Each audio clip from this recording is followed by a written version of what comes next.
Saudi আরবে এক আদালত হয়েছে। আদালতে দুই ভাই ঝগড়া করছে। এক ভাই বলছে মাকে আমি রাখবো, আরেক ভাই বলছে না মাকে আমি রাখবো। দোনো ভাই ঝগড়া করছে মাকে ঘরে রাখার জন্য। এরপর এক ভাই মাকে নিয়ে চলে যাচ্ছে, আরেক ভাই মাটিতে গড়া দিতে দিতে অবস্থা খারাপ। সৌদি আরবে আদালত হয় মা বাবাকে ঘরে রাখার জন্য, আর আমাদের দেশে আদালত হয় মা বাবাকে ঘর থেকে বের করার জন্য, ঠিক কিনা?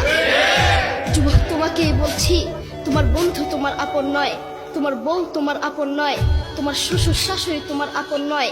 এই পৃথিবীর বুকে আপন হলো তোমার মা এবং তোমার বাবা। করোনা আসার পরে প্রমাণ করে দিয়েছে কে আপন।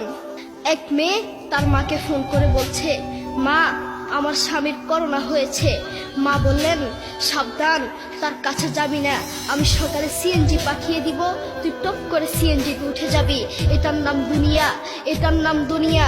করোনা হওয়ার পরে বন্ধু বন্ধুর কাছে যায় নাই, করোনা হওয়ার পরে শ্বশুর শাশুড়ির কাছে যায় নাই, করোনা হওয়ার পরে স্বামী স্ত্রীর কাছে যায় নাই, কিন্তু করোনা হওয়ার পরে এখনো ইতিহাস আছে মা তার ছেলেকে গিয়ে চুমু খেয়েছে।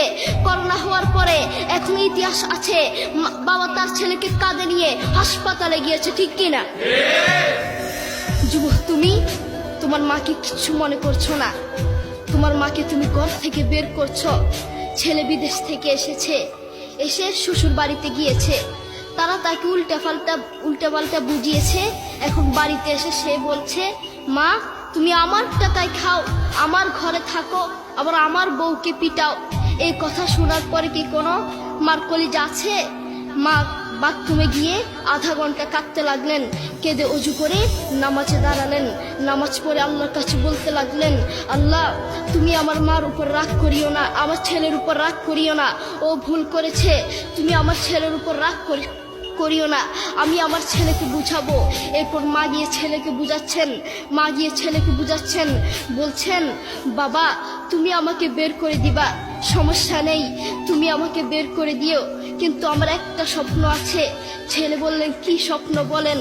মা বললেন তুমি বাজারে গিয়ে একটা পাকা আম নিয়ে আসবা, এসে তোমার বুকের উপর রাখবা, সকালে উঠে ওটা আমি খাবো। এরপর ছেলে বললেন আচ্ছা ঠিক আছে। ছেলে বাজারে গিয়ে একটা পাকা আম নিয়ে আসলো, এসে বুকের উপরে রাখলো। 5 মিনিট না যেতেই সেই আম পিঠের নিচে পড়ে চ্যাপ্টা হয়ে গিয়েছে। এরপর ছেলে মাকে বললেন, মা তুমি কি সকালে উঠে আমটা খাবে? ওটা 5 মিনিট না যেতেই পিঠের নিচে পড়ে চ্যাপ্টা হয়ে গিয়েছে। এরপর মা চোখের পানি ছেড়ে বলল, বাবা আমি আসলে তোকে খাওয়ার জন্য বলি নাই, আমি আম খাওয়ার জন্য বলি নাই, আমি তোমাকে বুঝার জন্য বলেছি। তুমি আজ একটা রাত এই আমটা রাখতে পারো নাই, আমটা বুকের উপর রাখতে পারো নাই, আর আমি সেই তোমার দুঃখিনী মা যে 1 বছর 2 বছর নয়, 3 বছর নয়, পাক্কা 5টা বছর এভাবে তোমাকে রেখেছি। আমিও যদি তোমার মতো এভাবে ঘুমাতাম, তুমিও তো আমার পিঠের নিচে পড়ে চ্যাপ্টা হয়ে যেতা। এরপর ছেলে চোখের পানি ছেড়ে বলল, মা আসলে আমি বুঝতে পারি নাই তুমি কি জিনিস।